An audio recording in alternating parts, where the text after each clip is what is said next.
Pippin and Gandalf rode like the wind for several days, crossing into the lands of Gondor. As they sped towards the great city of Minas Tirith, the beacons of Gondor were lit, fires springing up on the distant mountains. Gondor had called to King Theoden of Rohan and his Rohirrim for aid against Sauron. Pippin fell asleep, awakening at the city gates. The wonder and splendor of its white stone walls and its tall tower of Ecthelion amazed him, but the city was nonetheless diminished, and its streets were not bustling and filled with as much life as he expected. They ascended the 7 rings of the city, coming to the citadel and the court of the fountain. There Pippin saw a dead tree in the center of the courtyard, and Gandalf cautioned him to keep his word short with Denethor II. For the steward of Gondor had loved his son Boromir greatly, and Gandalf deemed it wise that he be not told anything of Frodo's quest and Aragorn's heritage during his suffering. For Aragorn, as the heir of Elendil, had the power to lay claim to the throne of Gondor. They entered a great hall, with tall pillars and carvings of marble and stone. Denethor himself cast a gaunt figure, and he was well aware of the doom approaching Gondor. He looked down on Pippin, associating the hobbits with the death of Boromir. Unjustly, he openly wished that Faramir had perished in the place of Boromir. A moved Pippin then offered to serve Denethor in his house, swearing fealty to Gondor. Denethor pressed him for details on Boromir's fall, and a strange tension seemed to exist between him and Gandalf. At last, Pippin and Gandalf were dismissed, and as they left, Gandalf revealed that Denethor was far-sighted and seemed to be able to read the minds of men. Regardless, Pippin was now under the command of Denethor, and Gandalf then set out to find Faramir, Denethor's remaining son and heir, and bring him back to Minas Tirith. Pippin later was shown around the city by a soldier named Baragond. They went up to the battlements, where Pippin saw the ruins of the city of Osgiliath in the distance. And further away, a great shadow from the east seemed to be creeping towards them, a cloud of gloom. Gondor was in dire straits, and sorely needed allies in the fight to come. But a fleet of corsairs of Umbar lurked in the mouths of the river Anduin, drawing away the men of Lebanon and Belfalas. Gondor waited for Rohan as the shadow drew ever closer. Yet, Master Peregrine, we have this honor. Ever we bear the brunt of the chief hatred of the Dark Lord, for that hatred comes down out of the depths of time and over the deeps of the sea. Here will the hammer stroke fall the hardest, and for that reason Mithrandir came in haste. For if we fall, who shall stand? And, Master Peregrine, do you see any hope that we shall stand? Both Pippin and Baragond seemed to accept that Minas Tirith would fall as the shrill cries of the Nazgul echoed towards the walls. Hope had abandoned the noble city of Gondor, but the arrival of Gandalf brought yet a small spark. Later, men from the Outlands came to reinforce Gondor, though they were lesser in number than hoped, for most of their strength was elsewhere, fighting the corsairs of Umbar. The Outlanders were led by Imrahil, the prince of Dol Amroth. As they marched into Minas Tirith, a grey gloom settled over them in the sky, dimming the sun itself. Pippin reunited with Gandalf, who told them that the end of days had come. The darkness has begun. There will be no dawn. Meanwhile, in the ruins of Isengard, Merry, Aragorn, Legolas, and Gimli prepared to set out for the surrounding hills. Theoden of Rohan sought to move his forces there for cover from the winged Nazgul, and to continue mustering his arms before riding to Minas Tirith and war. Aragorn seemed preoccupied, believing he had to travel to Minas Tirith on a different, darker road. They set out for Helm's Deep along with King Theoden, and soon received word they were being followed by a group of horsemen. The riders soon caught up to them, and were revealed to be Dunedain rangers seeking Aragorn. They numbered 30, including Elladan and Elrohir, the sons of Elrond. Aragorn departed to take counsel with his kinsmen, and Merry, Gimli, and Legolas continued into the heart of Helm's Deep. There, Merry was graciously welcomed to the table of Theoden, who told the hobbit he was to ride with him as his esquire. An eager Merry bent the knee and offered Theoden his sword. Later, as the forces of Rohan prepared to march out to Dunharrow, a grim-faced Aragorn approached Theoden. Mysteriously, he confided to the king that haste was now needed, and that he and the Rangers were to take the Pass of the Dead, news that startled Theoden and Éomer. Merry stayed with the Rohirrim as they departed, and Aragorn then met with Legolas and Gimli, who both stayed behind. He revealed he had used the Palantir of Orthanc to divine his path forward, for Aragorn, as the heir of Elendil, had the rightful power to use the stone. It was not without risk, for in doing so the identity of Aragorn was exposed to Sauron. Though Aragorn's strength was great and he now controlled the Palantir wholly, the enemy now knew the true King of Men had resurfaced. Through the Palantir, Aragorn was able to learn of the threat of the Corsairs of Umbar to the south of Gondor. It was necessary to draw them away so Minas Tirith could be defended. As a result, the Pass of the Dead were the only way to save the great city of men. He told Legolas and Gimli a tale of old, dating back to the days of Isildur. Long ago, Isildur brought forth a black stone to the hill of Erech, where the king of the mountains swore allegiance to him. However, when war broke out and the mountain men were summoned to uphold their oath, they refused, for they had fallen to worshipping Sauron. So Isildur cursed them, to never find rest in death until their oath was fulfilled. Their spirits fled into the mountains, and it was said that only the heir of the king could summon them at the Stone of Erech. Aragorn now believed he needed to summon these spirits to aid the cause of their friends, for they had precious few allies left. Then Aragorn and his grey company of Dunedain rode swiftly to Dunharrow, where they were greeted by Éowyn.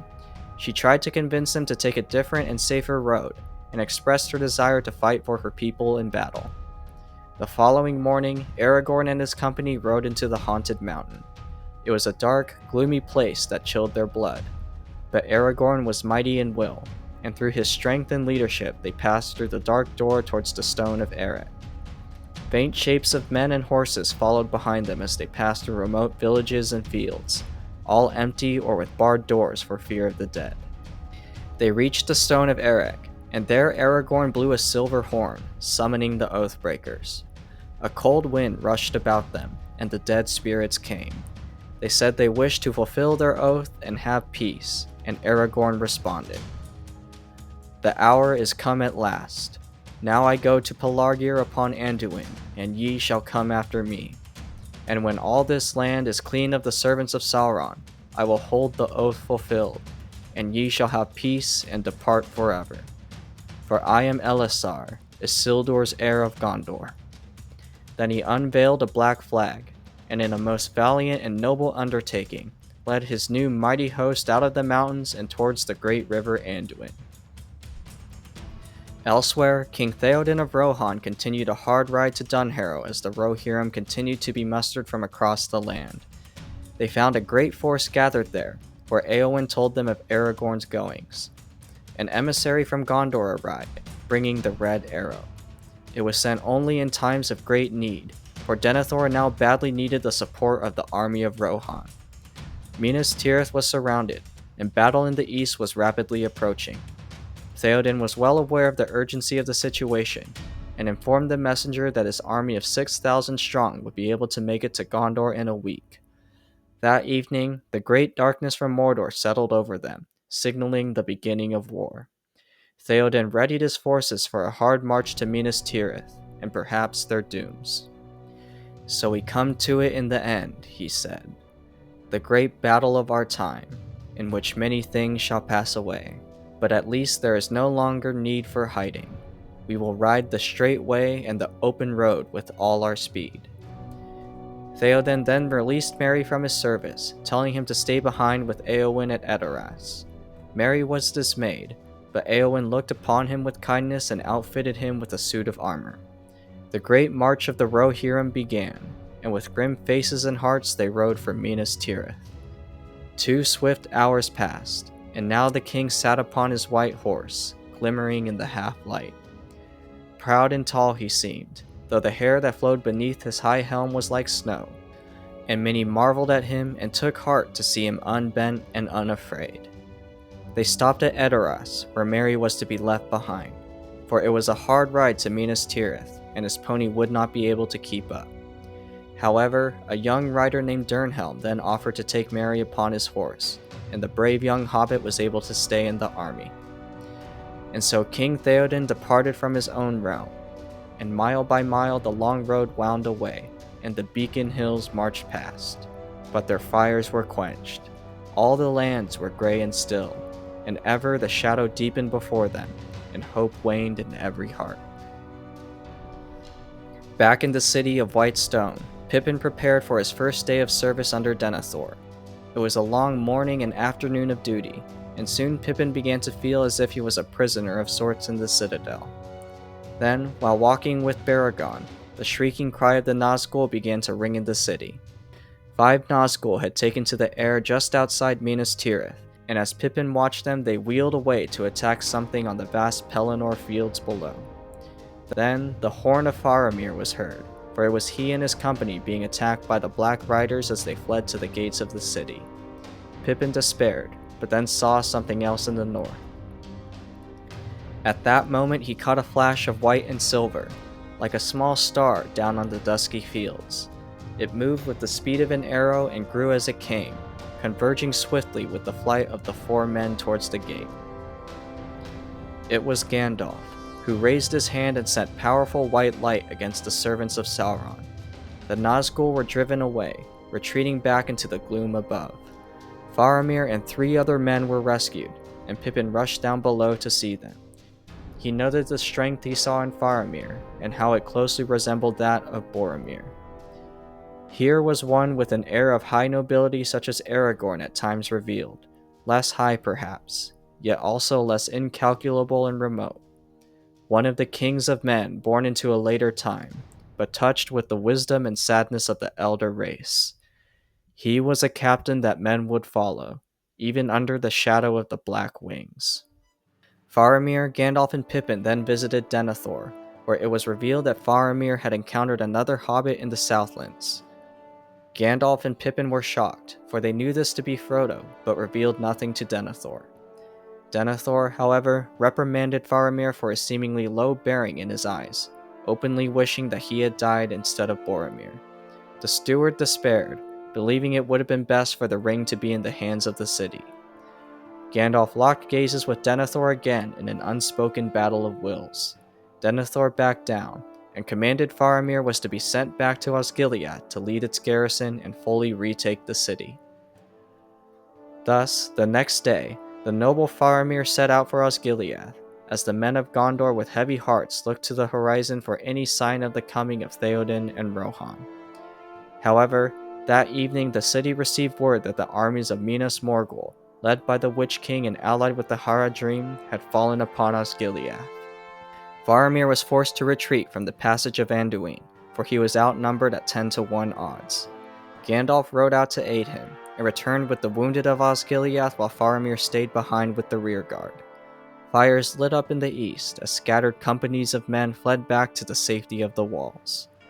Then from many points little rivers of red flame came hurrying on, winding through the gloom, converging towards the line of the broad road that led from the city gate to Osgiliath. The vanguard of Faramir was finally spotted, being harried and routed by the enemy as they frantically fled. At the last moment, the Swan Knights, accompanied by Gandalf, were sent out by Denethor. But Faramir had lost a third of his men, and as he fought off the enemy at the very back was struck by a poisoned arrow. He was saved by the Swan Knights and Prince Imrahil and brought to the White Tower of Denethor. The steward became ashen and retreated from all eyes. But he himself went up alone into the secret room under the summit of the tower, and many who looked up thither at that time saw a pale light that gleamed and flickered from the narrow windows for a while, and then flashed and went out. And when Denethor descended again, he went to Faramir and sat beside him without speaking, but the face of the Lord was grey, more deathlike than his son's. Minas Tirith was besieged, the armies of Mordor claiming the whole of the Pelennor fields. Rohan still had not come, and news reached them of a new army of men from the far east wielding great axes that had come into Annorient. The enemy dug many great trenches outside of bowshot and the city walls, and from them hurled small missiles that erupted into flame in the streets. In an act of cruelty, They also launched the heads of the dead defenders they had defiled, all branded with the Eye of Sauron. And ever the Nazgul circled, their cries sending fear and despair throughout the ranks of Gondor. At length, even the stout-hearted would fling themselves to the ground as the hidden menace passed over them, or they would stand, letting their weapons fall from nerveless hands while into their minds a blackness came. And they thought no more of war, but only of hiding and of crawling and of death.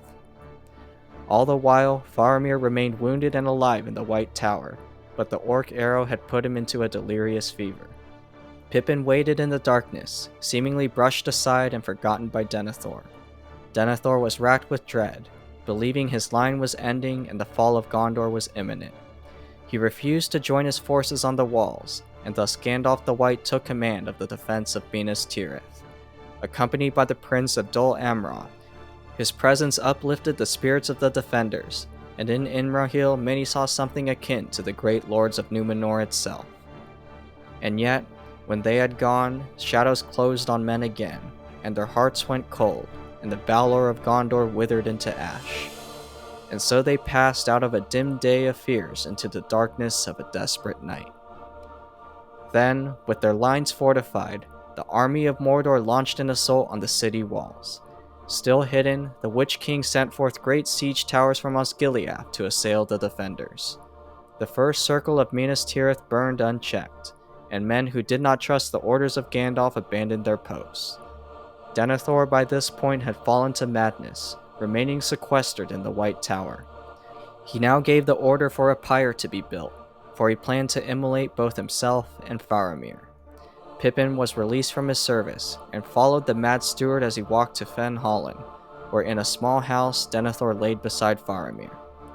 Pippin then rushed away to find Gandalf as the siege continued to unfold. Waves of Haradrim orcs attacked the walls, while the Witch King prepared for the heaviest blow to fall upon the mighty gate of the city. And the great battering ram Grond was brought forth as the drums echoed across the fields.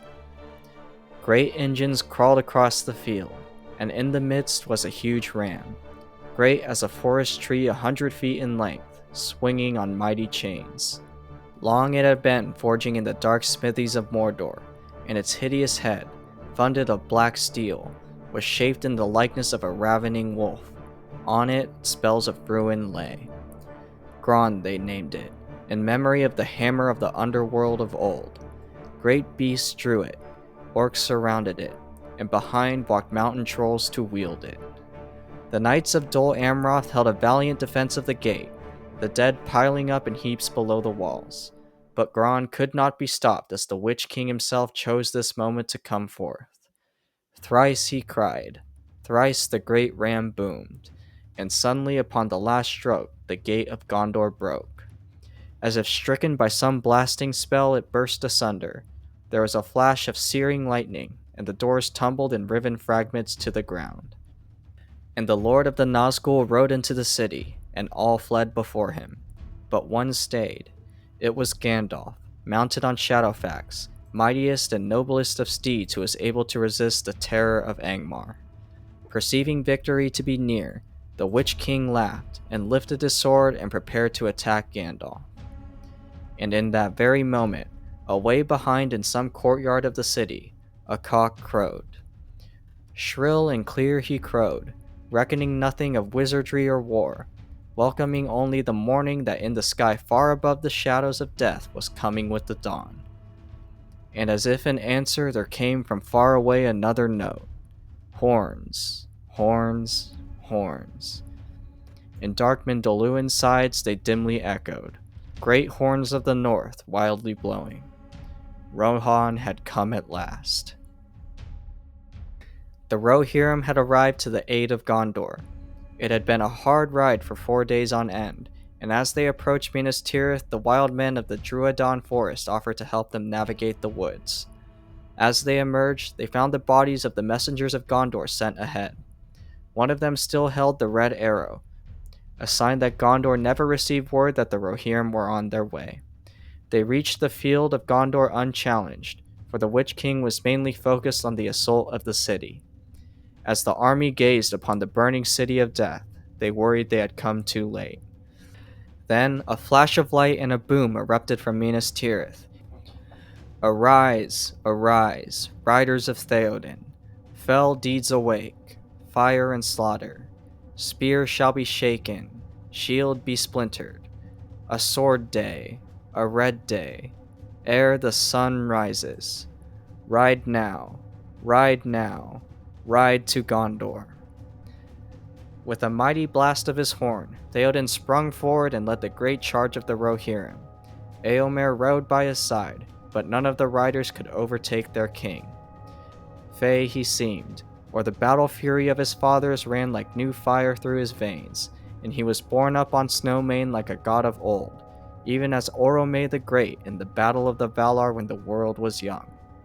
For morning came, morning and a wind from the sea, and darkness was removed, and the hosts of Mordor wailed, and terror took them, and they fled and died, and the hooves of wrath rode over them. And then all the host of Rohan burst into song, and they sang as they slew, for the joy of battle was on them, and the sound of their singing that was fair and terrible came even to the city. Battle erupted on the Pelennor fields. Sensing victory slipping away from him, the Witch King withdrew from the gate of Gondor. The Rohirrim charge devastated the Black armies, but while half the enemy forces were scattered, the siege was not broken. The Haradrim chieftain led a great charge at Theoden's banner, but Theoden answered in kind and struck him down with a spear. Then, a dark shadow passed over the field, and fear swept across the armies of men. Theoden's horse Snowmane was struck with a dart and fell, the king beneath him. Then the lord of the Nazgul descended. To the air he had returned, summoning his steed ere the darkness failed, and now he was come again, bringing ruin, turning hope to despair and victory to death. The Witch King strode forwards, wielding a massive black mace. Theoden was trapped under his horse, but then the young soldier Dernhelm stepped in front, accompanied by Merry. A shaking fear overcame the hobbit as Dernhelm stood by his king and defied the greatest servant of Sauron as he spoke in a chilling voice. Come not between the Nazgul and his prey, or he will not slay thee in thy turn. He will bear thee away to the houses of lamentation, beyond all darkness, where thy flesh shall be devoured, and thy shriveled mind be left naked to the lidless eye. No living man may hinder me. Then Dernhelm, in a voice that seemed oddly familiar to Merry, laughed and responded in kind. But no living man am I.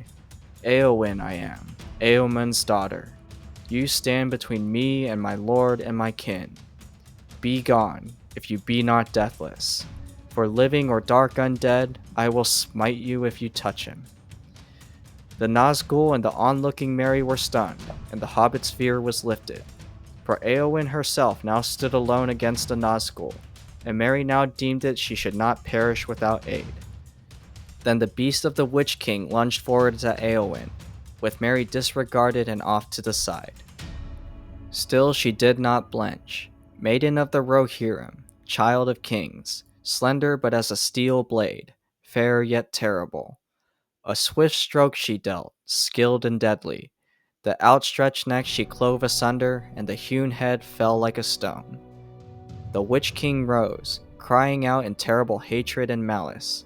He attacked Éowyn with a flurry of blows, shattering her shield and driving her to the ground. He raised his mace, but in that moment Merry lunged forward and stabbed him in the knee. The blade was Westernesse, the very same dagger taken from the Barrow-wights so long ago, and being a weapon of the Dunedain, it was able to deal a grievous wound to that black foe of the world. The Nazgul stroke went wide, and he stumbled forwards, and with the last of her strength, Éowyn took her sword and stabbed him through the helm. The sword shattered, and the Witch King fell, vanquished into shadow. And a cry went up into the shuddering air, and faded to a shrill wailing, passing with the wind, and a voice bodiless and thin that died and was swallowed up, and was never heard again in that age of this world. There perished the Witch King of the Nazgul, but now Theoden King lay near him, his body broken by his fall. Éowyn also lay unmoving as Merry crawled over to Theoden. The king smiled upon seeing him, and named Éomer as his heir. Meanwhile, reinforcements for both sides were swarming onto the field. More legions from Minas Morgul came from the Anduin and Harad from the south, but Eomer rallied the Rohirrim as the men of Gondor also burst out from the city, led by Imrahil of Dol Amroth. Eomer came upon Merry by Theoden as the king passed and also saw the pale body of Eowyn. Fury glinted in his eyes, and he blew a horn and called for a final devastating charge. Death. Ride. Ride to ruin and the world's ending. The bodies of Eowyn and Theoden were found and taken to the city gate, but upon seeing Eowyn, Prince Imrahil discovered she had survived. Meanwhile, Eomer's charge was devastating, but he drove too deep and came upon the Mumakil of the Haradrim, who were also being reinforced from Osgiliath. Then, up the Anduin there came ships, representing the Corsairs of Umbar. The battle seemed lost, and the men of Gondor fled back to the walls. Eomer and the Rohirrim remained on the field, and formed a shield wall to make a last stand against the black ships. But on the front ship, the wind caught its flag and displayed its wonder to the beleaguered forces of men. There flowered a white tree, and that was for Gondor, but 7 stars were about it and a high crown above it, the signs of Elendil that no lord had borne for years beyond count. And the stars flamed in the sunlight, for they were wrought of gems by Arwen daughter of Elrond, and the crown was bright in the morning, for it was wrought of mithril and gold. Thus came Aragorn son of Arathorn, Elisar, Isildur's heir, out of the pass of the dead, borne upon a wind from the sea to the kingdom of Gondor. And the mirth of the Rohirrim was a torrent of laughter and a flashing of swords, and the joy and wonder of the city was a music of trumpets and a ringing of bells. Aragorn had come, and with the return of the king the hosts of Mordor were routed. They were caught between the knights of Dol Amroth, the vengeful Rohirrim, and Aragorn's army of the dead and the Dunedain Rangers and Legolas and Gimli. But before all went Aragorn with the flame of the west, Anduril like a new fire kindled, Narsil reforged as deadly as of old, and upon his brow was the star of Elendil. Great was the victory of men, and Aragorn, Eomer, and Imrahil were terrible in their wrath, but grievous nonetheless were their casualties, and most importantly Sauron remained a danger to the world. Back at the gates, once the Witch King had withdrawn, Pippin had found Gandalf readying himself to charge into the fields. He asked Gandalf for aid in saving Faramir, and they made haste to the upper levels. The darkness on Minas Tirith lifted ever so slightly, a faint ray of sun peeking through in the south. Gandalf stormed into the House of the Stewards, finding the maddened Denethor. The Lord of Gondor was quickly disarmed, and Gandalf saved Faramir in time from being burned alive. Gandalf urged Denethor to fight in the battle below, but then the steward revealed the Palantir, the source of his far-sightedness. He mistakenly believed Gandalf looked to supplant him, and refused to bow to the heir of Isildur. Maddened, he broke the staff of the stewards and took the Palantir. Denethor seized a torch and lit a pyre, then laid upon it with the stone and perished. Faramir was taken away by Gandalf, and as they left, the house of the stewards collapsed and fell into ash. Cries echoed out on the fields below as the Witch King was slain and Aragorn arrived to the battle, and it seemed there was hope once more in the air and hearts of men. Merry, wounded in his sword arm, returned to the city and reunited with Pippin, who took him to the House of Healing. There Merry, along with Faramir and Eowyn, was treated for a malady called the Black Shadow. However, none of their conditions grew better, until an old wife recalled a legend claiming the hands of the king are the hands of a healer.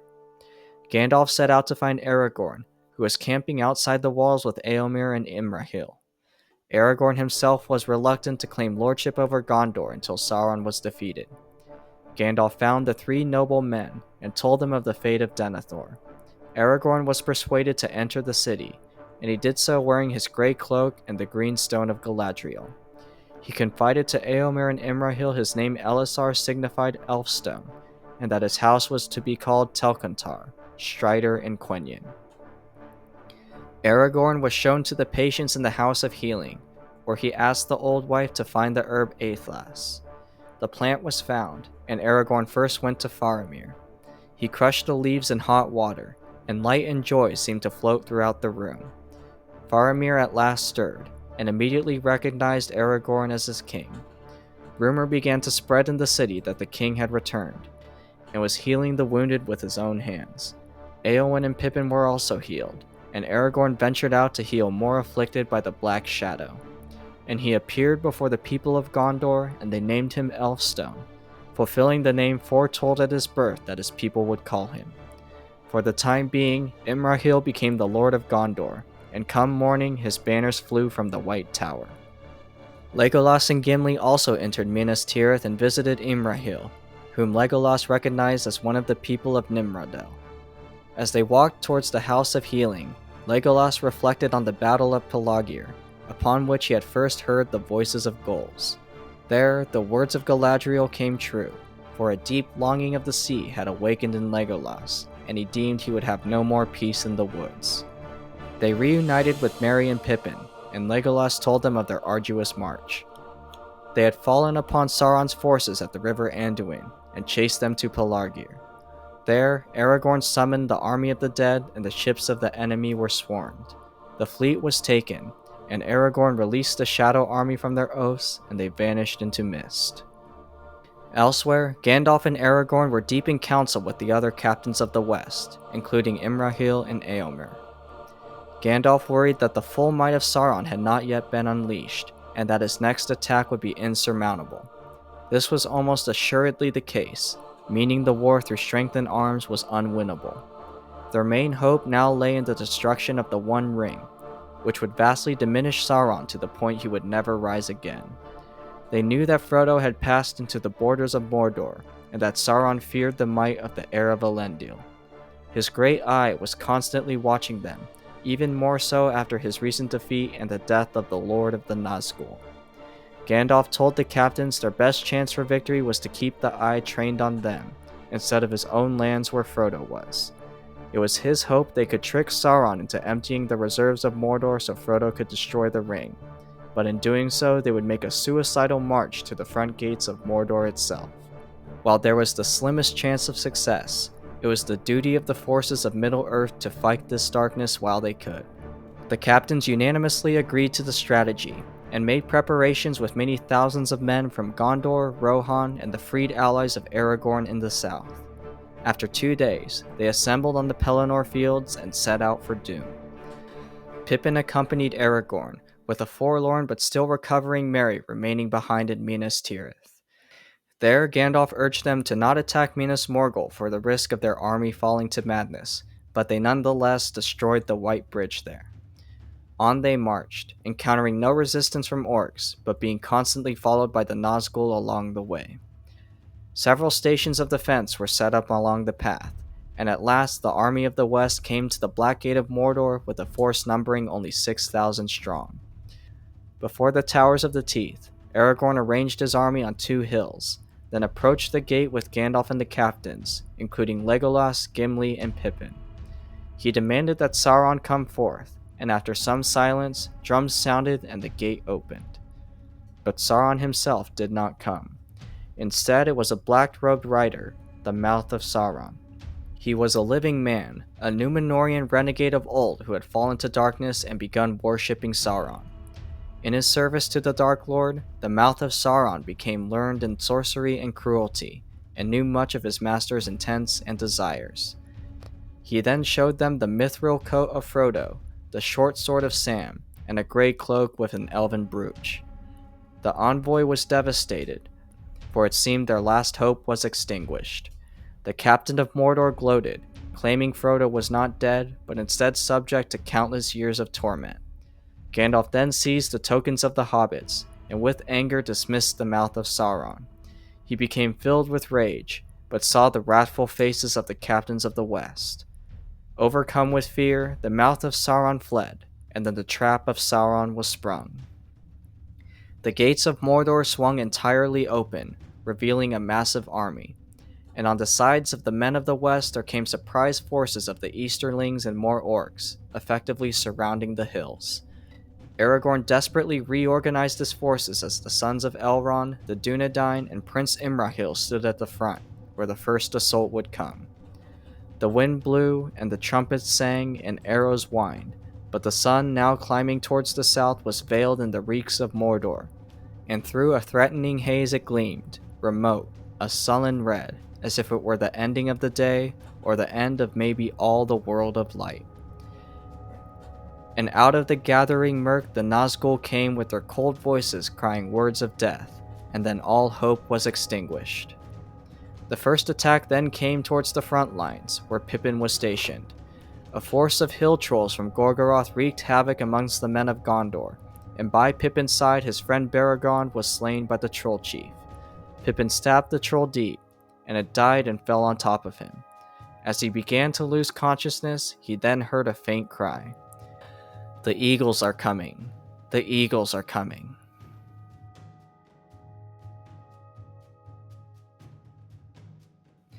While the great battles of the world were unfolding in the east, in the heart of Mordor a different, yet equally if not more important sort of struggle was taking place.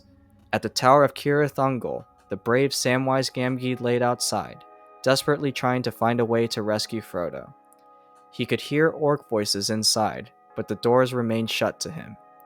He found the tunnels that led below as fear slowly began to take him. Sam stopped, and without even thinking about it, drew out the ring and put it on. He began to hear cries of pain from Shelob in the distance, as well as the sound of sword against sword in the tower. Sam realized the orcs may be fighting each other, and hope brought new life to him. Bearing great love for Frodo still, Sam rose and moved down the tunnels, taking off the ring. He reached the highest ridge of the Ephel Dua and could see Mount Doom in the distance. And now the ring felt wilder, and it attempted to corrupt Sam to use it for his own power. Visions of himself becoming a great hero danced in Sam's mind, tempting him to claim the ring. But Sam, with the power of the love he bore for Frodo, fought off the desire. He also believed that, out of common sense, he was simply too small of a person, a simple gardener, to bear that sort of power. So Sam continued on, passing under the tower walls and seeing several orcs fleeing from a supposed battle inside. He saw an open gate, and drew Sting and rushed forwards. However, he was stopped cold in his tracks by the silent watchers, guardians of the tower. Then he drew the phial of Galadriel, and the watchers' wills crumbled. He ran past them and into the courtyard, beginning his search for Frodo. Sam began to climb the stairs up to where Frodo was presumably being held, and heard footsteps descending. It was an orc, but in the gloom it did not see Sam, but a larger-than-life shadow bearing a terrible sword. The orc turned and fled, and Sam, emboldened, continued up. Sam then snuck onto the roof, where there was a small chamber. Inside he heard the voice of an orc captain arguing with another. The other orc fled from the captain, who was holding a black bundle. Sam leapt out to attack him, and the power of the ring and the sword sting cowed the captain into great fear. He pushed past Sam with the bundle and fled. Sam searched for Frodo, but could not find him. Mournful, he began to sing, but then the other orc returned, believing Frodo, who was still alive, was the one singing. He began to whip the captive hobbit, and then Sam attacked again, driving the orc back through a trapdoor where it fell down below. Sam then at last found Frodo, who was stripped and believed the ring to be lost. Sam revealed he had taken it for safekeeping, and Frodo was initially relieved but then suddenly demanded it be returned.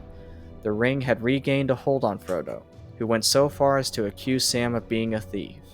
But the moment passed, and Frodo apologized to Sam, while still recognizing the ring to be his burden and doomed to the end. The hobbits geared up again, taking orc armor and weapons for disguises. They left the Tower of Cirith Ungol, using Galadriel's light to pass by the Watchers once more.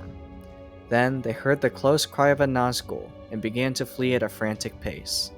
Frodo and Sam found themselves on the Morgul Road, the ring burdening Frodo more than ever. As they pushed on, elsewhere in Gondor the Battle of Pelennor Fields was unfolding, and for a brief moment a dim light entered Mordor. The hobbits sensed something big was happening, and Sam, rejuvenated with a small bit of hope, was able to keep Frodo going. With their supplies and stores of water rapidly dwindling, they continued the hellish trek towards Mount Doom, trying to avoid companies of orcs along the way. At the day's end, they stopped to rest. There, peeping among the cloud rack above a dark tor high up in the mountains, Sam saw a white star twinkle for a while. The beauty of it smote his heart as he looked up out of the forsaken land, and hope returned to him. For like a shaft, clear and cold, the thought pierced him that in the end the shadow was only a small and passing thing.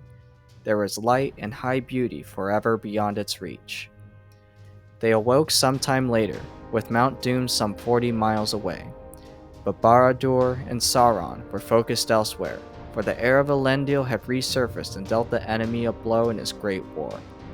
And in the valleys below, small black shapes swarmed everywhere, orcs and slaves that would make the journey near impossible. They were forced to take a road to avoid an orc tower, and while getting water, Sam saw a dark shape following them, and knew it could be none other than Gollum. Then, a company of orcs overtook them, and Frodo and Sam were mistaken for orcs themselves and swept up into a grueling march. Frodo struggled mightily, barely managing to stay on his feet. However, their company soon came to a crossroads, where several other troops were converging. A brief scuffle broke out, and in the chaos Frodo and Sam were able to crawl away and hide. They slept a while, and Sam knew their pace had slowed greatly. He also realized that based on their supplies, the trek would be a one-way trip. Nonetheless, strength found him again, and he woke Frodo and had them continue on. They crept across the plains of Gorgoroth, unbothered by orcs, for nearly all the forces of Mordor were now being marshaled for war against Aragorn and the captains of the West. Days went by, the gloom and shadow bearing down mercilessly on the brave hobbits. Frodo shed his orc gear, confiding to Sam his mind was in the darkness, void of light.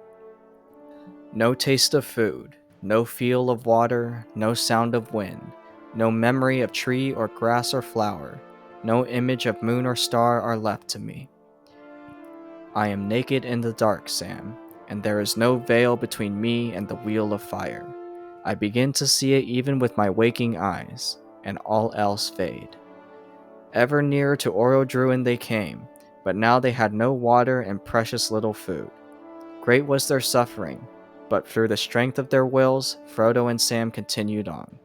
The final day of their journey arrived, but Frodo was unable to get to his feet.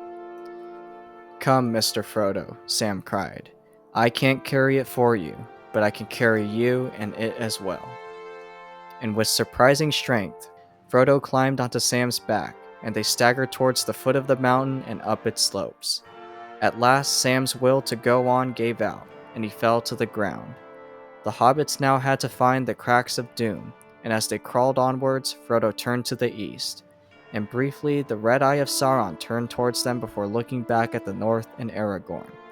But in that moment, Frodo was stricken by a powerful urge to bear the ring, and Sam gently held his hands to stop him. He then picked up Frodo again and continued up. Out of the corner of his eye, Sam then saw a small rock fall to the ground. Gollum then attacked, sending Sam flying forwards while grabbing at Frodo for the ring. But due to the ring's hold on him, Frodo fought back with a fierce strength and cast Gollum down. Then suddenly, as before under the eaves of the Emyn Muil, Sam saw these two rivals with other vision. A crouching shape, scarcely more than the shadow of a living being, a creature now wholly ruined and defeated, yet filled with hideous lust and rage. And before it stood stern, now untouchable by pity, a figure robed in white, but at its breast sat a wheel of fire. Frodo commanded a cowed Gollum to leave them, then turned and continued for the final summit.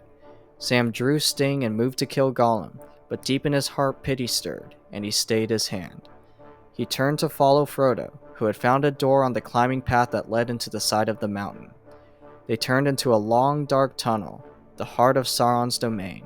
Sam watched as Frodo strode to the cracks of doom, but then he turned around. "I have come, but I do not choose now to do what I came to do. I will not do this deed.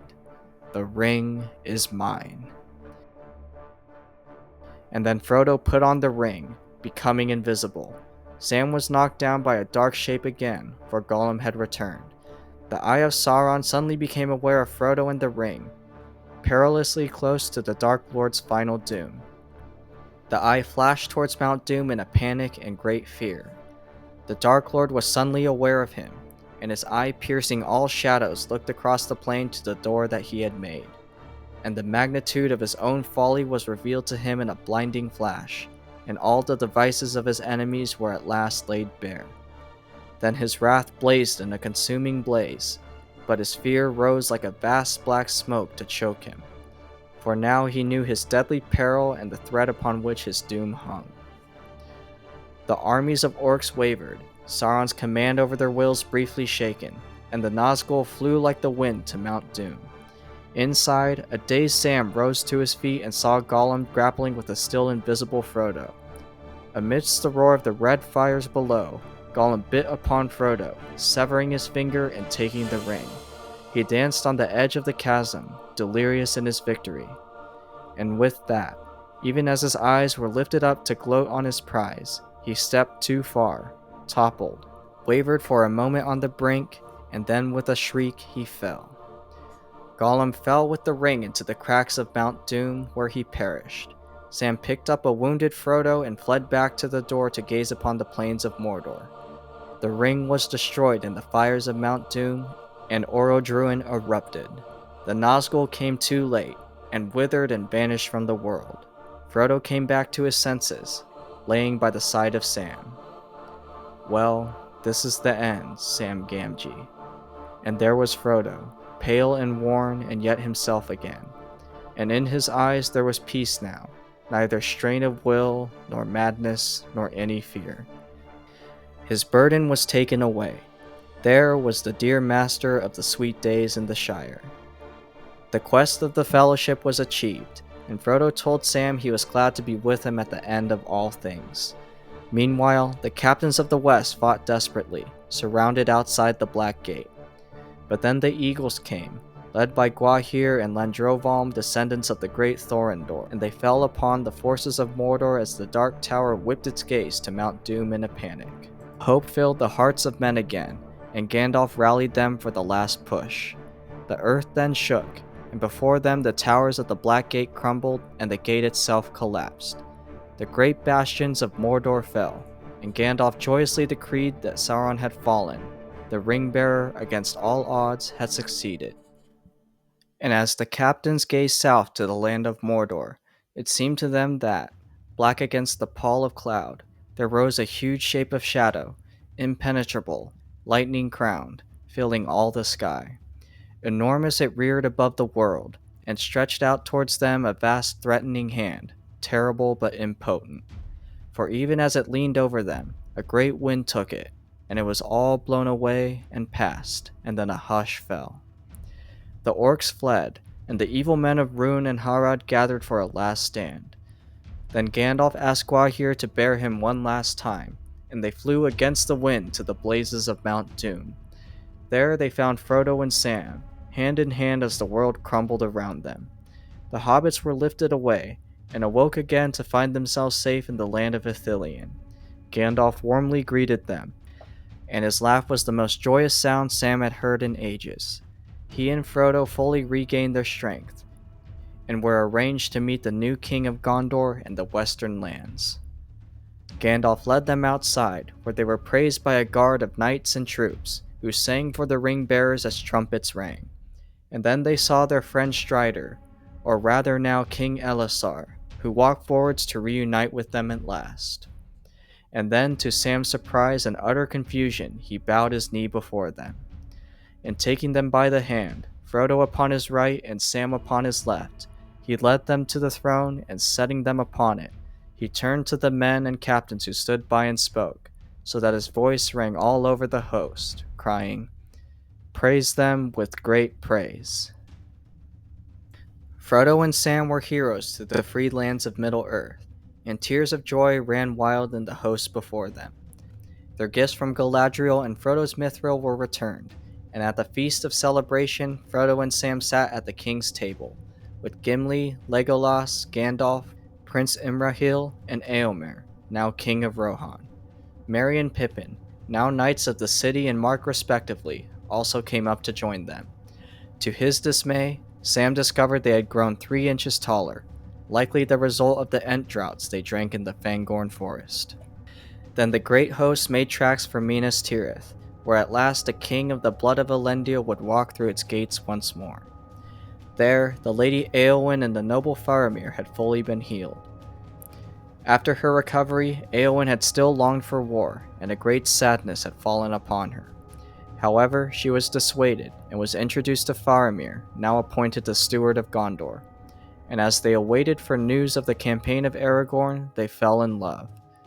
As the darkness broke over Minas Tirith and news of Sauron's defeat reached them, they agreed to be wed.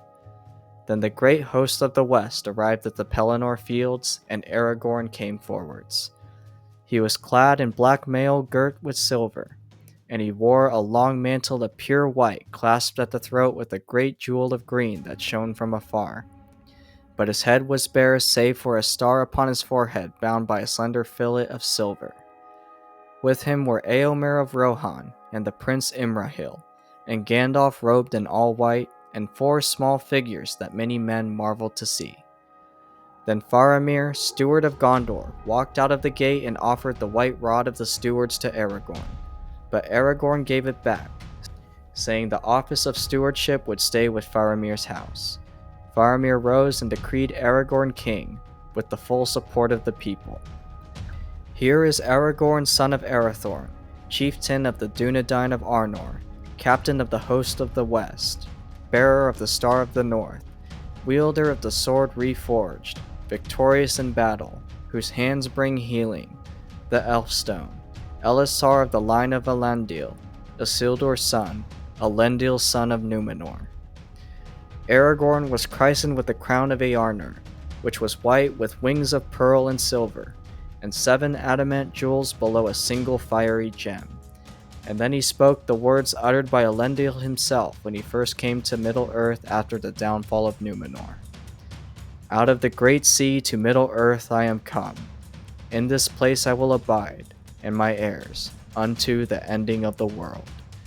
Frodo took the crown and gave it to Gandalf, who placed it on Aragorn's head. Now come the days of the king, and may they be blessed while the thrones of the Valar endure. Tall as the sea kings of old, he stood above all that were near. Ancient of days he seemed, and yet in the flower of manhood. And wisdom sat upon his brow, and strength and healing were in his hands, and a light was about him. The reign of King Elisar thus began, and Minas Tirith was restored to a beauty surpassing even its former glory. For the dwarves came and made many repairs along with the remnants of the elves, and the wounds of the war against Sauron were healed. And after the ending of the third age of the world into the new age, it preserved the memory and the glory of the years that were gone. The slaves held in Mordor were released, and peace was made with the men of the south and east. Faramir was given Ithilien as his realm, and Eomer departed with his people back to Rohan. The hobbits and Legolas and Gimli remained in Minas Tirith, and Gandalf declared the time of the dominion of men had come, and the elves were now to depart or fade from Middle-earth. Aragorn went on an expedition to the mountains that overlooked the great city in his realm, and there he found a sapling of the white tree, with a small cluster of flowers. It was taken back to the citadel, where the barren tree of old was laid to rest, and by the summer the new white tree had fully blossomed. Upon the very eve of midsummer, when the sky was blue as sapphire and white stars opened in the east, but the west was still golden, and the air was cool and fragrant, the riders came down the north way to the gates of Minas Tirith. It was the elves, led by Elrohir and Eladan under a banner of silver. With them were the mighty Glorfindel, Galadriel and Celeborn, and the house of Rivendell and Elrond himself. They had escorted Arwen, even star of her people, to the great city to be wed to the king. Frodo knew then they had waited long for this moment, delaying their return to the Shire for this reunion. After the wedding, Frodo revealed to Aragorn his wish to travel to Rivendell and visit Bilbo. Upon hearing of this, Queen Arwen gave Frodo a gift. It was a white gem, and she told Frodo that being of elven blood, she had chosen a mortal life when she married Aragorn. Consequently, Frodo was given her place on the boats of the Grey Havens, reserved for the Eldar who were to sail to Valinor.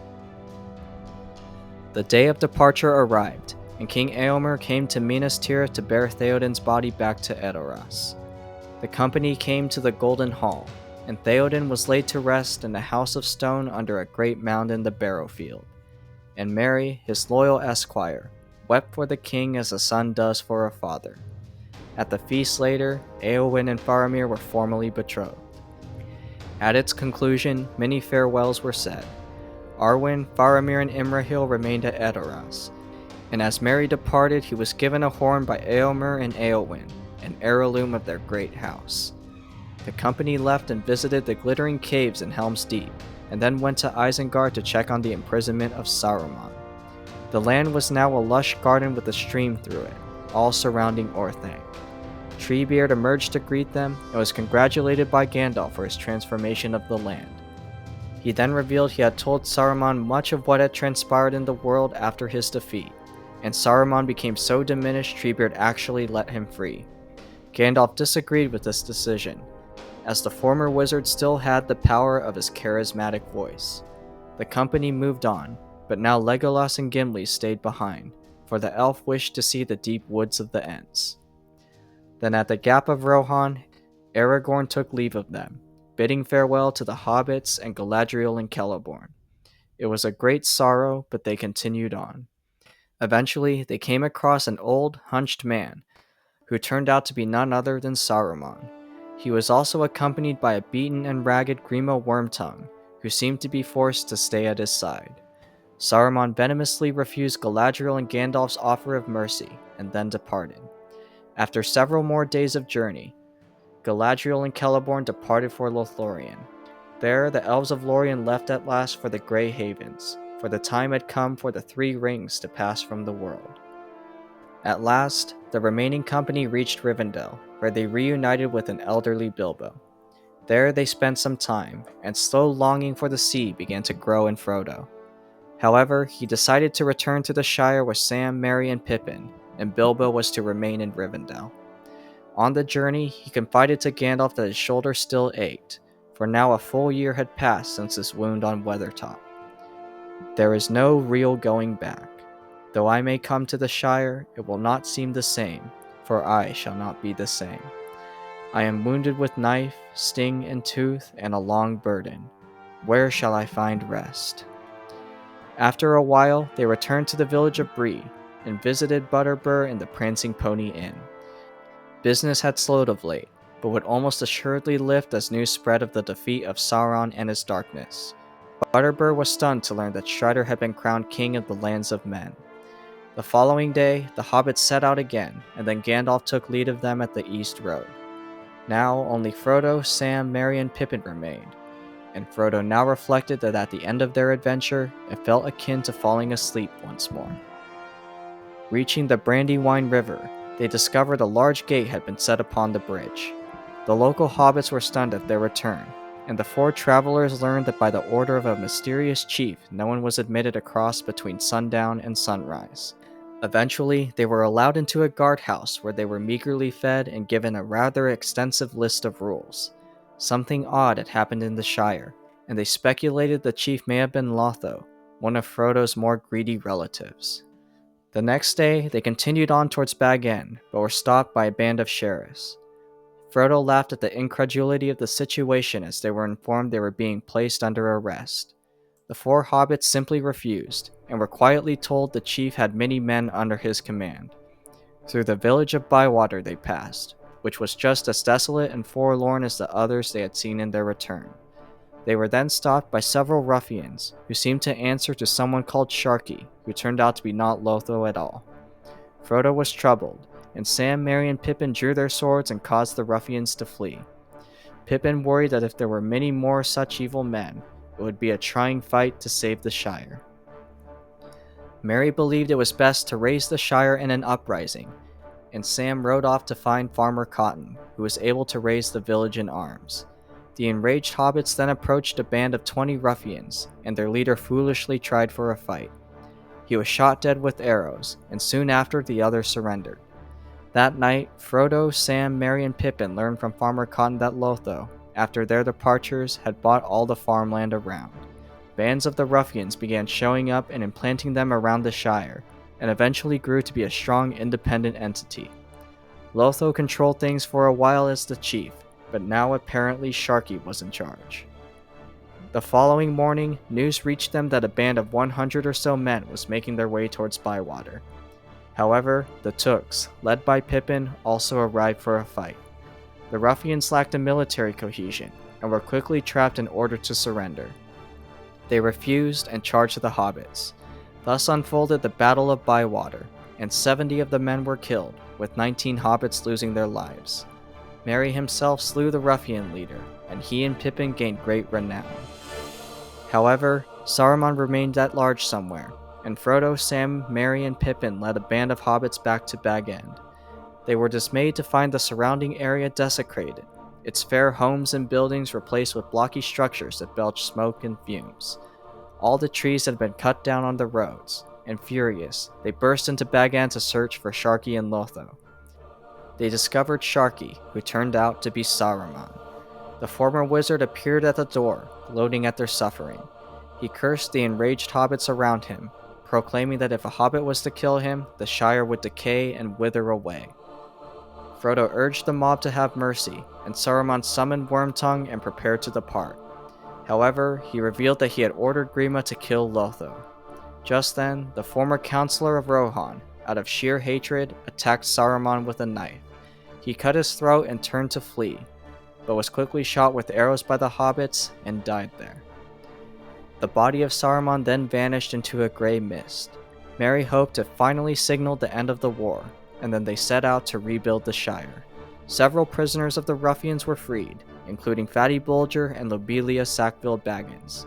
She was so moved by the deeds of Frodo, who treated her with kindness, that when she died the next year, she returned Bag End to his possession, as well as her riches. Merry and Pippin hunted down the remaining ruffians as life in the Shire returned to normal.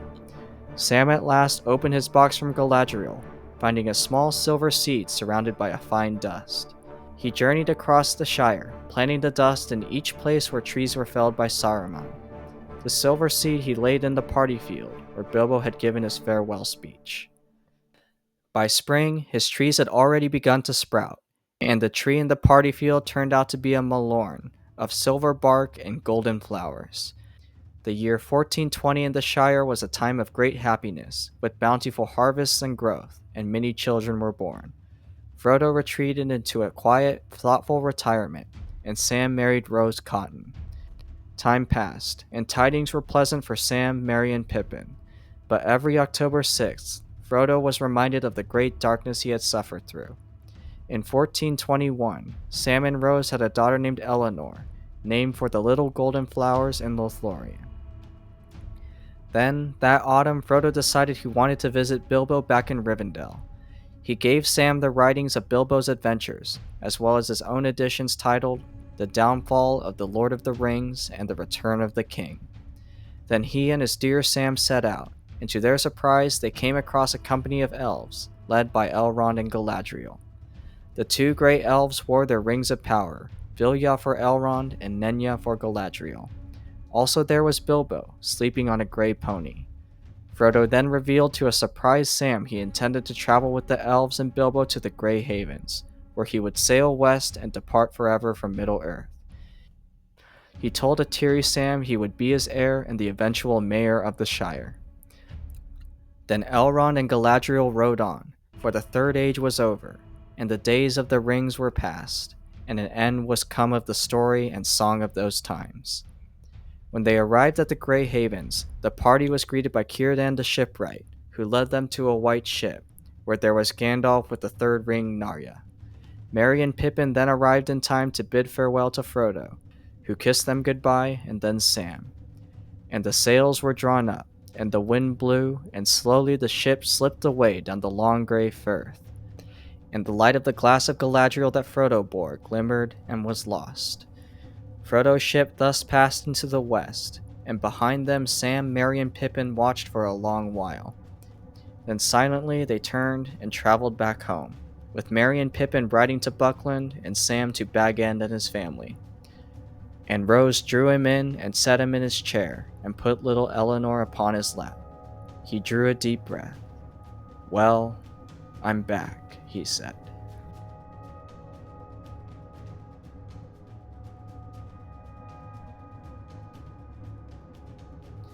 The reign of Aragorn, King Elisar of the reunited realms of men, was one of bliss.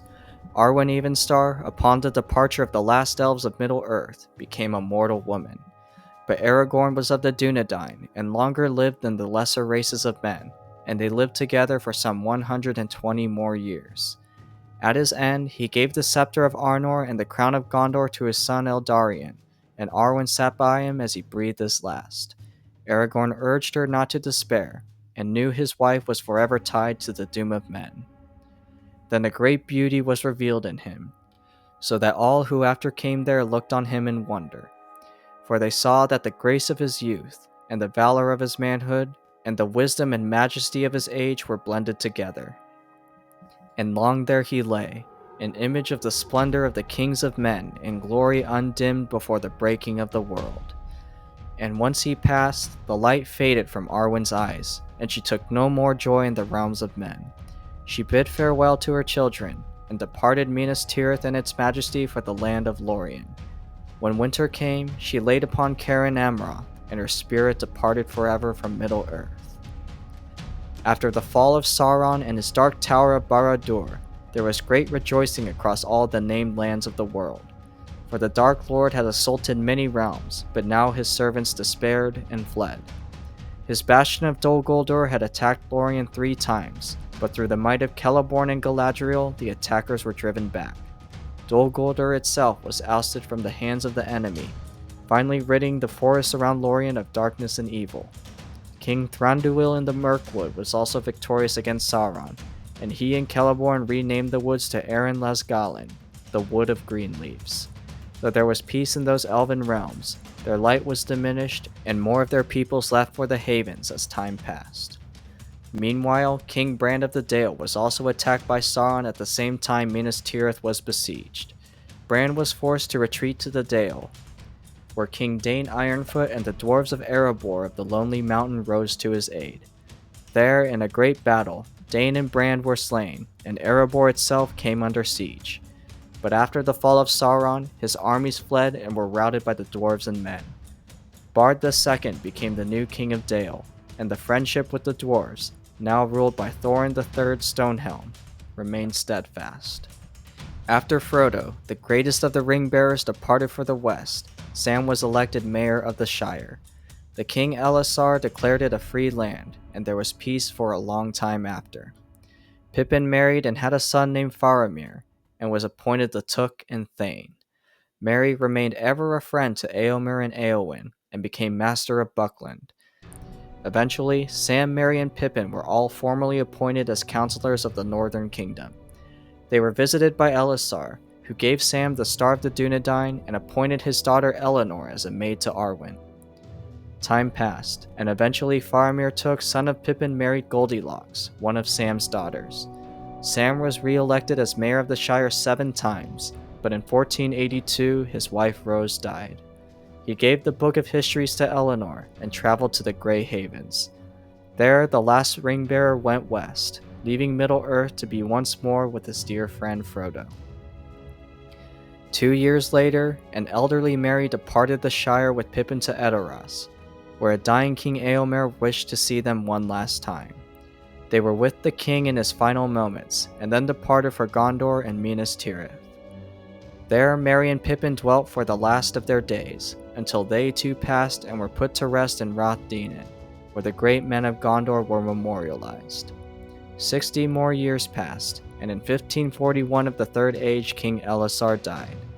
Beside his resting bed were laid the tombs of Merry and Pippin. And at last, Legolas of the Greenwood built a grey ship, and took Gimli the dwarf and sailed across the sea.